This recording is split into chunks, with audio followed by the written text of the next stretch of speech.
Hi everyone, welcome to another poetry session. Today I am going to talk about Do Not Go Gentle Into That Good Night, a poem written by Dylan Thomas.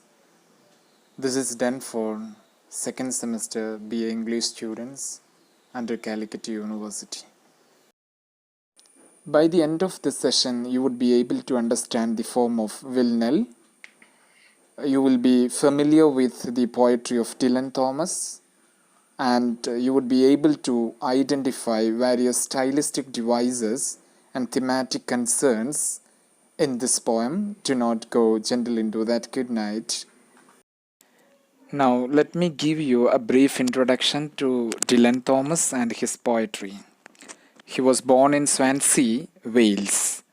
Considered one of the most influential lyrical poet of the modern age, as his poetry is noted for its acute musical and emotional quality. Originality of his work makes it difficult to categorize him into a particular group. Unlike his contemporaries like W.H. Auden and Stephen Spencer, he was not much interested in the social issues of the time and so unconnected to the dominant movements of the time. However, his poetry is a type of revival of romanticism of 18th and 19th century because of his intense lyricism and emphasis on imagination and emotion. Another striking feature of his poetry is his use of imagery in his poetry. Before reading the poem, let's have a look into the form to which the poem belongs, that is, villanelle. Like a haiku or sonnet, villanelle is a highly structured poetic form. You have studied the structure of a sonnet. Like sonnet, this poetic form has a fixed structure. It is made up of 5 tercets followed by a quatrain with 2 repeating rhymes and 2 refrains. A tercet is a 3-line stanza, and this poem has 5 tercets and a quatrain, that is a 4-line stanza. So total 19 lines. There are 2 repeating rhymes and 2 refrains. Refrain is a repeating line in a poem, and this poem has 2 repeating lines. The rhyme scheme of each tercet is A, B, A, and that of the quatrain is A, B, A, A. The first and third lines of the opening tercet are repeated alternately in the last lines of the succeeding stanzas, and the 2 refrains together become the 2 concluding lines of the poem. Are you confused? Let's read a sample villanelle to understand its structure. I have taken a villanelle entitled If I Could Tell You, written by W.H. Auden. Look at the first stanza of this poem. Time will say nothing but I told you so.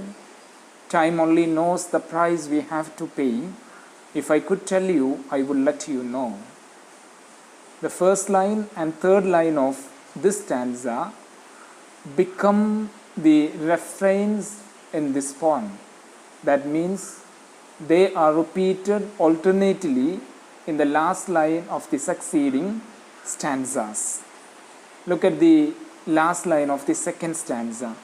Time will say nothing but I told you so. This is the first line of the first stanza, right? And look at the last line of the third stanza. If I could tell you, I would let you know. This is the last line of the first stanza. And look at the last line of the fourth stanza. Time will say nothing but I told you so. This is the first line of the first stanza. And look at the last line of the next stanza. If I could tell you, I would let you know. This is the last line of the first stanza. And look at the concluding 2 lines of the poem. Will time say nothing but I told you so? If I could tell you, I will let you know. These are the two refrains that become the concluding lines of the poem. Now look at the rhyme scheme of the poem. Take the first stanza and its ending. So, pay, no. So and no rhyme together, and pay is different. So A, B, A. And the same pattern is repeated in each tercet. And look at the last stanza. The ending is go, away, so, no. So go is identical with so and no, and away is different. So A, B, A, A. That is the rhyme scheme of the last stanza or the quatrain. So the poem has two repeating rhymes. One is O sound and the other is A sound.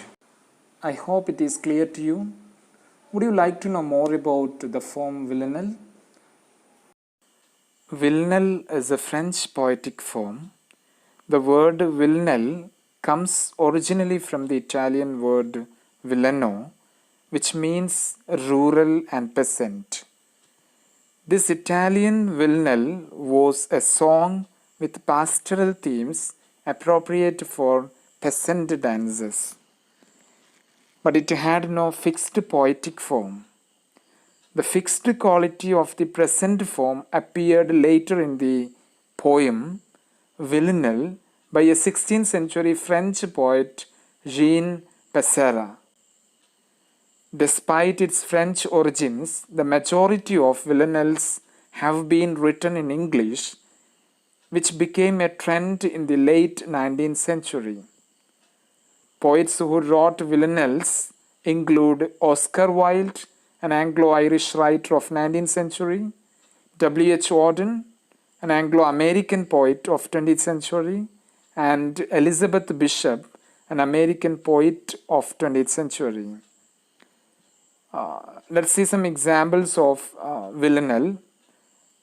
One art is a villanelle written by Elizabeth Bishop, and If I Could Tell You is another villanelle written by W.H. Auden. Now let's read and try to understand the poem. Do not go gentle into that good night. Do not go gentle into that good night. Old age should burn and rave at close of day. Rage, rage against the dying of the light. Look at the title and the first line of the poem. Do not go gentle into that good night. It's an imperative sentence. The speaker makes a type of command or request to somebody. Do not go. Then what is good night? Good night literally means the end of day. Night is usually associated with death, as death is a final sleep. The word good may be used ironically because the speaker never sees death as something good. Then what does the speaker say here? He says, do not gently accept death. This imperative sentence shows a sense of urgency to the communication made. Next line. Old age should burn and rave at close of day. What is rave? Rave means move violently or show enthusiasm. Close of day literally means the end of day, symbolically means death. The old men at the end of their lives should resist death as strongly as they can. The words burn and rave show the passion with which they have to fight against death. Rage, rage against the dying of the light. Rage means to show extreme anger or to sustain passion. Dying of light symbolically means death. They have to keep a zest for life or fight against death. The repetition of the word rage shows intensity and urgency of the thought. The poet contrasts day and night, where day or light represents life and night or darkness represents death. In the first stanza, the speaker says that we should not accept death quietly. We should resist death until the last breath. And the first line and third line are repeated alternately in the third line of the succeeding stanzas. Though wise men at their end know dark is right, because their words had forked no lightning, they do not go gentle into that good night. The speaker describes different types of men who fought for their lives to motivate the addressee. Here he describes wise men. Though wise men at their end know dark is right, dark symbolizes death again. Right means inevitable. So dark is right, death is inevitable. Wise men know that death is inevitable, an unavoidable thing. Next line. Because their words had forked no lightning. Had forked no lightning means made no impact. So this line means they have not said anything revolutionary to shock the world like a bolt of lightning. So they do not go gentle into that good night.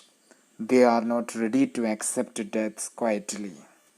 Even though wise men know that death is unavoidable, they are not ready to accept death quietly. Since their words have not created any wonder in the world, they need more time and life to accomplish their dream. Let's continue stanza 3. Good men, the last wave by, crying how bright their frail deeds might have danced in a green bay, rage, rage against the dying of the light. Now the speaker describes the second type of men, good men. Last wave symbolizes the last time of life. Frail means weak. Frail deeds means simple actions or failed actions. The word green symbolizes life or opportunity. There is an analogy. Good men are compared to the last wave.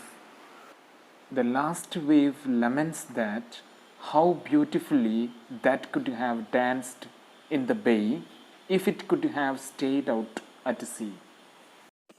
Good men at the end of their lives lament that their simple actions or failed actions might have been successful had they got some more time or opportunities.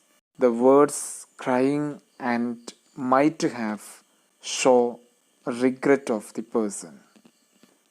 Good men also feel that they are not able to accomplish more. So they rage against the dying of the light. They fight against death. There is enchantment. See, the first line goes to the second line without having a punctuation, implying the inevitable march of time and life. Wild men who caught and sang the sun in flight and learn too late. They grieved it on its way. Do not go gentle into that good night. The speaker next describes wild men. Caught and sang means celebrated, enjoyed, led a carefree life. Wild men enjoyed the temporary beauty of this life, giving their hearts to the earthly pleasures, and they finally learned that they have wasted their lives. They too need some more time to do something worthwhile, so they do not go gentle into that good night. Sun in flight means moving sun, which implies the transience of life.